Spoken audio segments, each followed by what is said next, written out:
Okay, okay. This fucking show. I don't know what to say. Sometimes this was a hard one to get through. Okay, where do I begin? To where the show was very bad for Monday Night Raw. Well, what was this tonight, huh? Lexington, Kentucky, and I just look at a lot of this show and said, "What the fuck tonight?" And either no crowd reaction or whatever. First off, there may have been maybe one or two good segments, but on an overall note, this show sucked. Okay, don't get me wrong. I've already said this before. Raw's bad on a multiple account times, but these are one of these ones where it sucked. Okay, it fucking sucked. What do you want me to say here? Cause and there's a lot to go around this shit here tonight. Cause where do we begin? Bliss is out there to announce the Money in the Bank participants for both the men and the women tonight. So we kick it off with the men, which is first Braun Strowman, which he did win last year, and then it was wasted at Hell in a Cell and that horrible match with Roman and how it ended. And that was a waste. You want to talk about waste of Money in the Bank? That was a waste of Money in the Bank with him. Ricochet was out next, who was part of it. At least the fans that popped for him. Drew McIntyre was in it. And Baron Corbin was going to be introduced with his long speech, but Bliss didn't want to do it, so Corbin was in it, which I'll get to him in a minute after I go through this part. But Corbin pretty much had the microphone, and fans booed at him, and he will say he's going to become a two-time Money in the Bank. Well, there's another one that squandered Money in the Bank, too. There's two guys in the ring you got right now that were former Money in the Bank winners and did not even win when they had the Money in the Bank contract. Ricochet said, well, you're going to become a two-time loser because you were unsuccessful when you tried. Corbin was pretty much talked about Ricochet saying, like, listen, the grown-ups are talking now, okay? Did your mommy let you outside? So we're making short jokes about Ricochet. But McIntyre said Ricochet does have a point.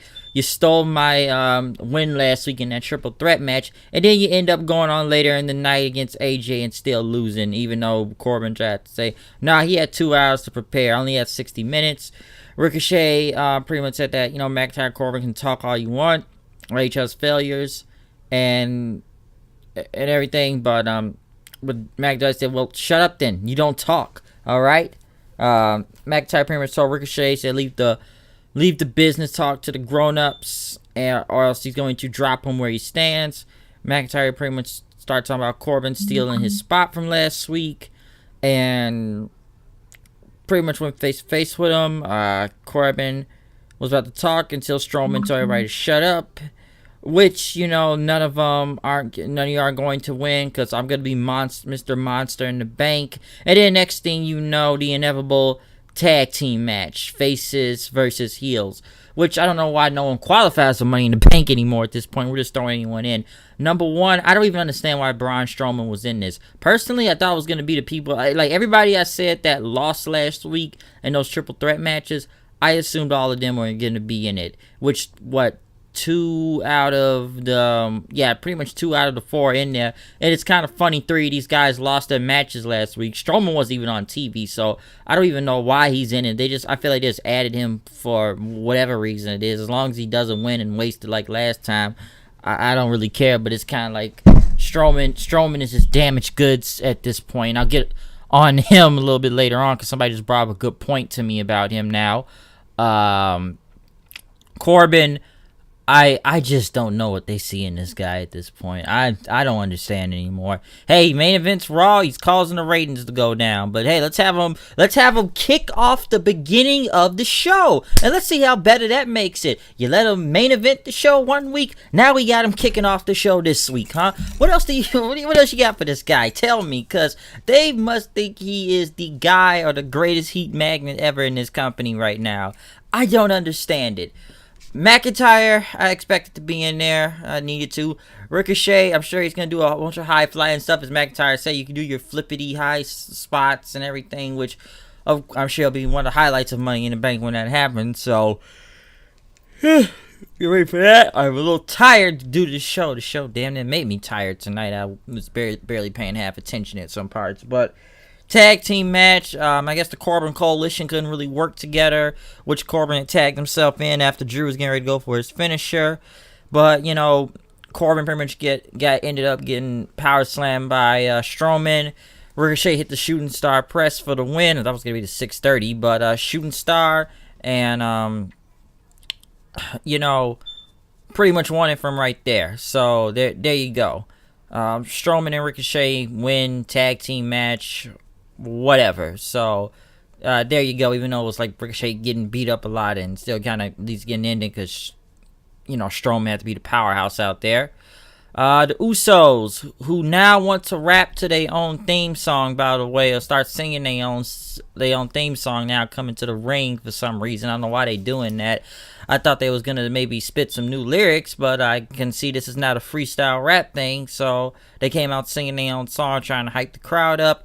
The shakeup continues. We're just putting tag teams and people on shows without any announcement, which I don't even know at this point to where this is going. Like, what is this? 3 weeks now? We're still switching people on shows? Let's move Gallows and Anderson. What? The last time they were on Raw, they didn't do nothing. They had the belts, but they were still a job tag team and transitional champions. What happened? Let's put them on SmackDown. They did nothing with them for the entire year. You hear me? Nothing. Monday Night Raw, they have a match with the Usos, which wasn't bad, but then again, they're there to lose. What? I don't understand this. Like, help me understand what's going on here. Yes, like, help me understand this, people, because I don't even understand why Gallows and Anderson are on Raw. I don't know if they'll even really go anywhere this time, since they're... But yes, either, like I said, something happens, but I just don't understand where they just keep changing these guys on the show. And now that I think about it, how many tag teams does SmackDown have left now? Or like, how many teams have they taken now that they put them on Raw? I'm thinking, who's left on SmackDown as a tag team, huh? Hardys, Heavy Machinery, I guess Nakamura and Rusev count. I think it was another tag team. I don't really remember. I think it was Gallows and Anderson was before. Like I said, I don't know why they keep putting these tag teams, moving them around, but that doesn't make sense to me why they're even on this show or even unannounced. Next thing you know, Usos get the microphone. They say, you know, listen, everybody, I need y'all to, you know, put the kids to bed, close your grandmother's eyes, everything, hold your throw up in, which they have this footage of them walking around somewhere, and they have the Revival shaving each other's backs in the shower. What is this? Didn't they just offer these guys like $500,000? I heard today to stay or something like that. And they want them to stay to do segments like this. Because the Revival came out talking about invasion of privacy, and, you know, listen, man, my partner was just helping me out, and, you know, there's nothing wrong with that, shaving each other's backs, and the Usos pretty much mocked them then. And they said they had a match with the tag champions later in the show, and they said they were going to come back for the Usos later. First off, what is the point of this segment? I don't get it. Like I said, I don't understand what is this. Okay, why are they shaving each other's backs? Listen, the Revival at this point, I don't even know what to say about them anymore. And is this the feud now? They're going with the Usos, pretty much mocking them and I guess embarrassing them now by having them shave each other's backs in the shower. Who wrote this crap? I want to know if it was Vince or the writers, which I'm sure it's either one of the idiots in the creative team or him himself. So it's got to be one of the two. And they just make the Revival look like idiots. And, you know, I even sit there and wonder now, because if they didn't accept that $500,000 they were being offered, I don't know. I'm sure everyone's going to say AEW for the Revival. At this point, the Revival can go anywhere and make it, because this is not working, okay? Because this whole segment was dumb. Like, I don't know what the plan was this or whatever gay shit they was trying to prove right here, but this was just made no sense. I'm like, really? The Revival is shaving each other's backs. This would make a great feud if it wasn't for idiotic nonsense being written, I see. But hey, this is Raw for you, okay?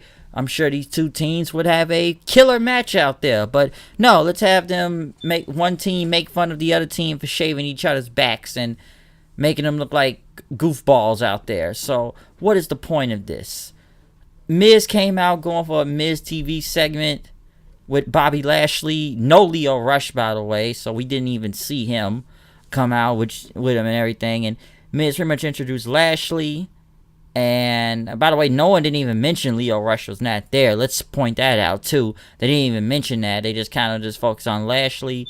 And Miz was welcoming everybody until, Lashley, he now talks in a third person voice, and Bobby Lashley knows this. Bobby Lashley will answer questions what he wants to answer. But Miz said, since you're speaking in third person, Bobby Lashley says you need to watch your tone. Miz talked about Lashley got all his talents and everything, but have you reached your full potential? Because Lashley said, I've been to WWE back for a year now. I'm a 2-time Intercontinental Champion. And he asked Miz, what have you done? Miz pretty much said, the old Miz would have, went through all his accomplishments. Pretty much what he did of being multi-time champion throughout the years. Money in the Bank and all that. But he said you can check Wikipedia for everything because it's going to take a while. Miz pretty much said potential because he says, listen, I'm an overachiever, okay? Have you seen my wife? Yeah, Miz has a point there. He's not lying. Miz pretty much went on to say that he's done. What does he say? He's done that without having Lashley's athletic ability. And, Lashley talks about Shane McMahon and punching Miz's dad. And, he said, you had the opportunity for payback, but you screwed up against Shane McMahon at WrestleMania. And then he said, no wonder your father thinks you're worthless. Miz attacked him, which ended up in a match then, which didn't really go nowhere. Pretty much ended up with Shane McMahon, which I guess this feud continues, because I swear they were doing Shane McMahon versus Roman now for Roman hitting Vince, hitting his dad, but we're still continuing with Shane versus Miz, because then they put his potato-headed dad on the big screen. Lashley ended up hitting the spear for the win.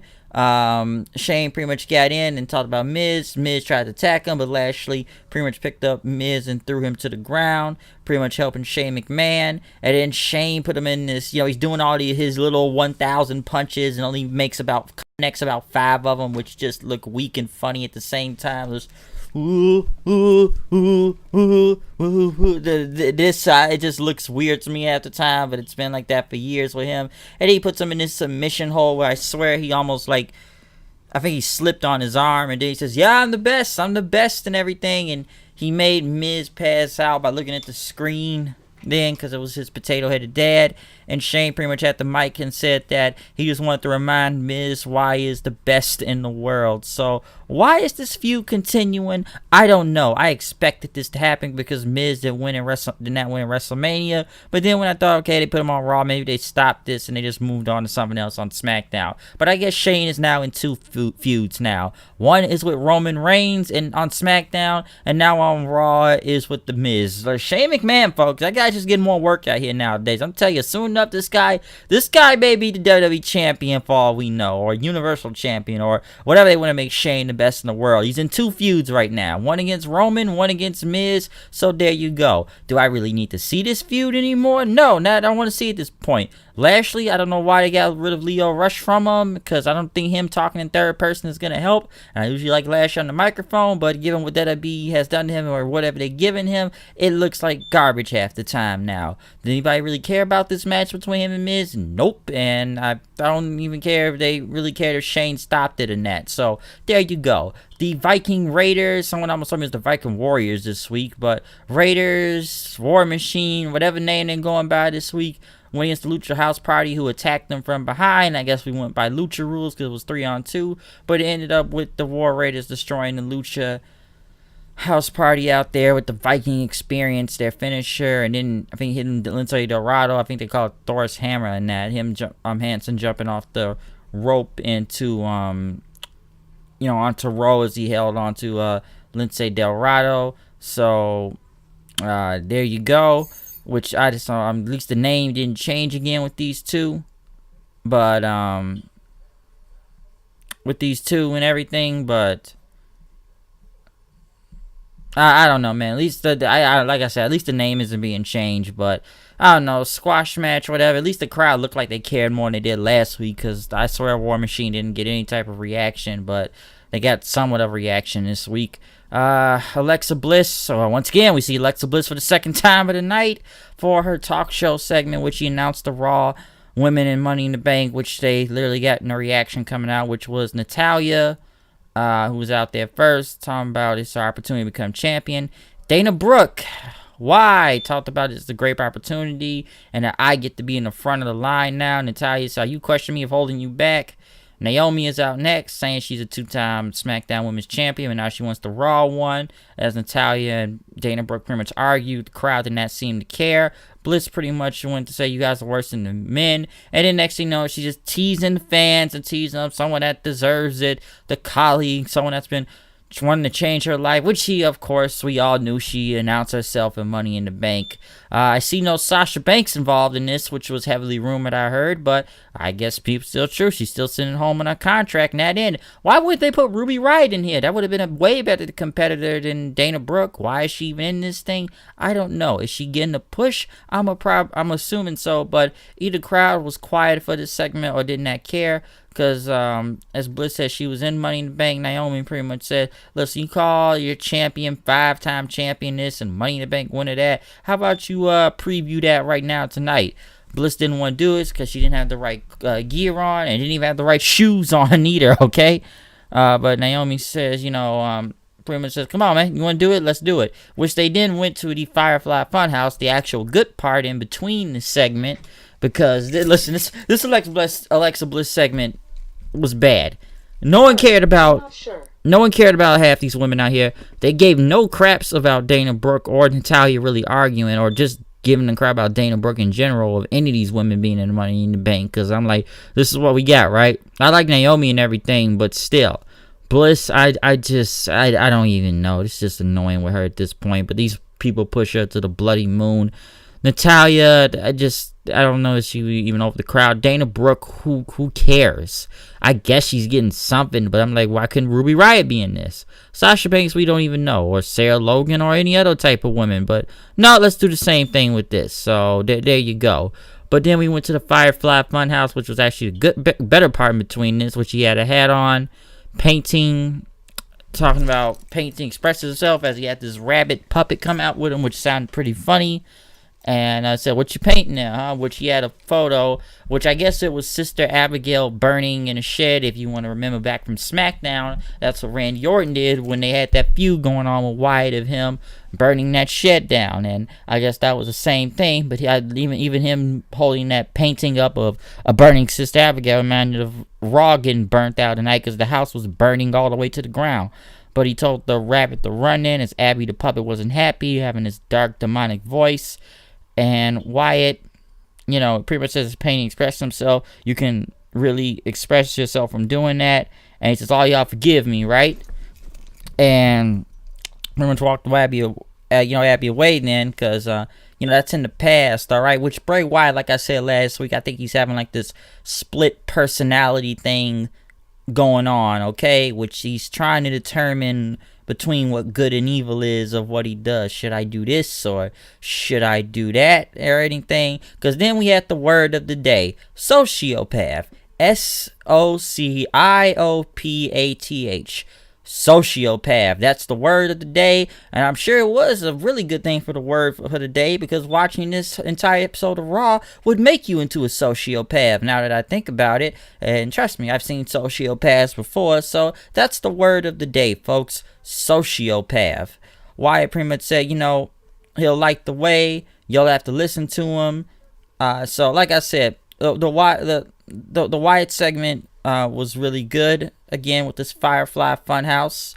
Like I said, it's just mixing good and evil, I feel like, because he's just kind of trying to see what is right and what is wrong when saying these things. But I did like the whole picture of him drawing the Sister Abigail's house, the shed burning, and you can hear the screams muffled in the background when he held up that painting. So it's like this light dark path thing they're going on with the Wyatt, but we'll see what happens in the coming weeks from this. Alexa Bliss versus Naomi. I swear to God, I did not care about this match. I was getting something to drink, and judging by the crowd, they did not care, and it ended up with like Naomi winning since Bliss got distracted and lost her shoes, because I was thinking this match she had to keep checking her shoes because she did not have legit wrestling gear on. She had street clothes on. Naomi won, rear view, split-legged moonsault, whatever, just because Bliss lost her shoes. I don't know why this match even happened, and I was barely even paying attention to it. And like I said before, it seemed like no one seemed to care. Rey Mysterio was in the back with his son Dominic, who was getting ready for his match with Samoa Joe, making up what happened at WrestleMania, as he's embarrassed as he let down his friends, family, and his son, and he wanted to make it right tonight. Which I'll get to that in a minute. Next thing you know, Becky came out, which I'm starting to see why people think she's overexposed now, but at least she was over tonight with the crowd. People chanting, "Let's go Becky, Becky, Becky 2 belts," because of course she's defending both championships at the Money in the Bank now. And she said that fans, were answering the questions for her. And, it's nothing impulsive what she's doing, everything that she could try to check what she fight, because she already knows how to fight, and that's why she's a double champion. She's standing against the odds, and says, a year ago nobody said I'd main event WrestleMania, but I beat Ronda Rousey, which she brings a lot of it up every week in her promo. I'm surprised she didn't call her the little weirdo again. And pretty much says that's how I became Becky 2 belts, and I fought my entire career and everything. It's not by accident. And I've beaten Charlotte multiple times before. And, Lacey Evans is a great athlete with her right hand. But, punching someone is the biggest mistake you've ever done. And she's going to beat both of them at Money in the Bank and retain both her championship. And after she saw it, she wanted Lacey Evans out there. As Lacey came out saying that it's just like a man wants to do what he wants and everything. Try to get the woman, as she's talking about, but she said, she's not going to lose her manners, everything. She warned Becky that her emotions were getting the best of her, and as she is done talking, they had a quick brawl out there. Listen, the brawl wasn't bad or anything, I should say that, or even Becky's promo, but I don't know, man. Lacey Evans, I look into the crowd, they don't really seem to give a fuck who she is. Becky, I could see why people saying her being overexposed, cutting the same promos every week now, which I'm starting to see a little more of that. Like I said, which I'm starting to see more of that, by the way. But I don't know, man. This segment, like I said, it wasn't that bad. And they had a little bit of a good brawl right there. But at least it looked like it was starting to go somewhere, because the show was just getting more horrible by the night. Like I said, Becky's promo was good. I will say that. But I don't know. It just almost sounds a little bit the same to even what I'm seeing nowadays with her. So we'll see what this 2-belt thing goes, and we'll probably find out tomorrow night on SmackDown. But I guess they wanted to have Lacey Evans do something instead of sneak attack her way in there. We'll see where this goes, but I'm not even sure about it myself. Hawkins and Ryder, which I don't know what type of WWE 2K jobber theme song they have, going against the Revival, who got no entrance, which pretty much tells me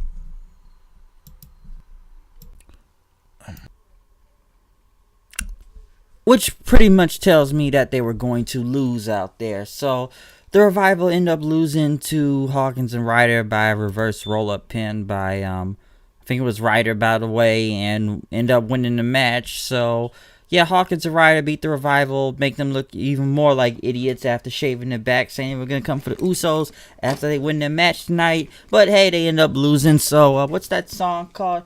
Oh, fuck the Revival. They then went to The Miz, who challenged Shane McMahon to a steel cage match, so that continues. Sami Zayn came out to cut another promo talking about the fans, and he talked about psychological entitlement as he had on the big screen and the definition of it too, and that the customer is not always right, and that fans believe they want to believe because they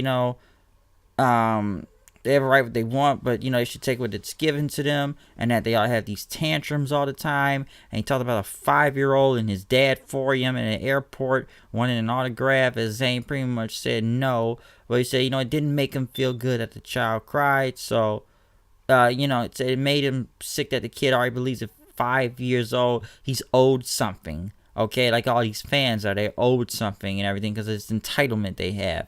Zayn pretty much says he didn't owe the kid anything. He doesn't owe the fans anything. I've been generous of having shoulder surgeries and doing this thing for 17 years, having 5-star matches, and that that as he talked about the fans saying, you don't like it in WWE, so you want me to quit WWE, all right? That's what you want? You want me to quit WWE? That'd be amazing, wouldn't it? It would be amazing, but you know what would be more amazing? That I come out here every week and hold you all accountable for your actions, and that you are the critics and you've become drunk in power. They ended the segment from that, which, I get Sami Zayn talking about the fans and everything, because I do believe in some people saying this is just Vince McMahon using Sami Zayn as a filter to say everything where a lot of those guys feel in the back about the crowd by having him say it. But I don't know. He's got to do something different than talk about the fans every week now, because I just feel like it's going on for 3 weeks, I think. And even I'm trying to see, okay, where is this actually going now? It's been 3 weeks in this, which, like I said, Sammy's great on the mic and he's going at the fans and talking about you're all entitled and you all suck and you all think you can do what you want to do and everything. But even I'm starting to wonder, okay, where is this going now? We got to see where is this headed to. It with him just coming out on the show every week saying, oh, you shouldn't be doing this, I'm gonna hold y'all accountable for it, and then you go, you're owed everything. So how long is that supposed to continue? Samoa Joe went against Rey Mysterio, which in a way, last time I thought Samoa Joe was about to be in a feud with Braun Strowman, and someone brought up to me tonight because that looked like that was going somewhere, but it didn't. So we go back to something that was supposed to be, I'm assuming it's supposed to be a WrestleMania with him and Ray, but due to Ray's ankle injury, that's messed up the whole storyline. So the Joe versus Ray thing continues. The match is pretty much quick. Ray ended up winning the match pretty much, clean, pretty much putting Joe's knees up as he had the pin. And, 50-50 booking at its finest. Ray won. His son held him up after the match. So I'm sure there'll be some match at Money in the Bank, and Dominic will be involved just because of 50-50 booking tonight. So expect that to happen since, Joe beat him in Mania, and now Ray beat him on Raw. So I guess at Money in the Bank, we'll see what happens from there.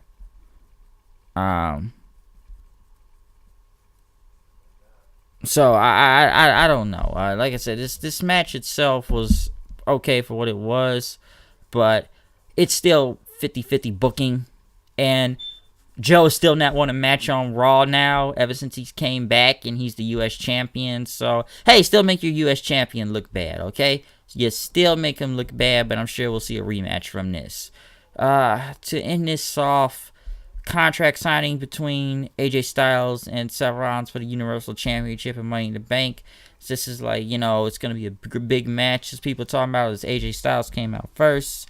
Next was Rollins. AJ pretty much said, I was good on SmackDown for the past 2 years now, okay? And that's where it was at. But now he's on Raw. He's where the crazy fans are at, which this crowd sucked really kind of bad because they were kind of in and out of this show. And I think about a third hour, they were pretty much dead after this.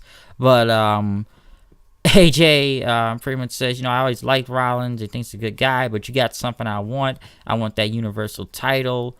And when you want something that bad enough, you do unexpected things. As Styles said, winners find a way to win, and that Rollins is the winner. That's how he found a way to win the Universal Championship. And he wondered how many times have it been, Seth Rollins said he was the new AJ Styles, that he's stronger, faster, and younger, but you will never be phenomenal, as he says. Well, as Rollins said, that Styles is right. There is only one Styles, all right? But his thing I've done you couldn't do. Beat Brock Lesnar, okay? But this is Monday Night Rollins. This isn't SmackDown. And if you're not phenomenal, why don't you try to take it from me and Money in the Bank? Styles pretty much said, what that title means, as he talked about Rollins, say, you want to be the workhorse or the what coast or whatever, and pretty much says how you holding up. His fans trying to burn it down. Styles says, I'm gonna burn it down and build it back up. All right, that's what's gonna happen. And he said he's going to ask Rollins, your brotherhood is no longer here. There's no more Shield, so there's no one else to hold you up this time. You're on your own, all right? And if you want to go now, let's do it, because he's going to be the bulldog that's going to sink his teeth into him. AJ and Seth stood up. AJ ended up laying the first punch. They ended up brawling. Seth knocked him out of the ring. AJ pretty much came back with a phenomenal forearm and put Rollins through a table then. I guess someone had a pin from that. And, AJ pretty much held up the title at the end after the contract signing. Because, they said we have similar stories and everything, but we're not the same at the same time also. But AJ pretty much got the upper hand. Now, some people do believe that Gallows and Anderson will move to Raw to reform this club or Bullet Club, which they've already tried to, and it failed horribly, by the way. But knowing them, they would. That's the really reason why I believe Gallows and Anderson may have been moved over to Monday Night Raw to team them with AJ again. That's what I see coming from this, okay? But like I said, the contract signing wasn't bad or anything. An impromptu tag match, of course, of a little bit around the building and everything. But what am I talking about? Tag match or anything? But sorry, I must be messing up tonight. But like I said, good segment, good contract signing in between AJ and Rollins. Do they bring more people into this? I don't know. But other than that, like I said, this show was ass. It sucked. It just wasn't good. So what do you want me to go on from this? Other than two segments, stuff like the Revival shaving their backs in the shower, or Shane McMahon and his 1,000 punches just going off the craziness, or Bliss can't wrestle because of her shoes, or just a lot of bad shit on this show, okay? And even shittier when you look at it more and more. I'm not going to go on every part, but those are some of the main parts I would say what's been going on with this show. And it was horrible, okay? It was horrible.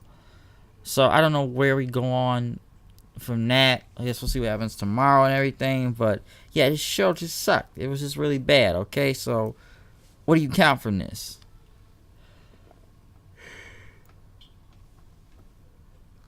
Like I said, where do you count from this? But I'm going to go from here. Like I said, contract sign. I feel like I'm so tired now. I'm almost losing my own words while going over this show, okay? All I just know is that Styles took out Rollins. I already explained that. Could Gallows and Anderson be involved? I don't know if it could be in that, depending on where this whole story goes. But I'm going to go from here. I'll see you guys later. Peace out.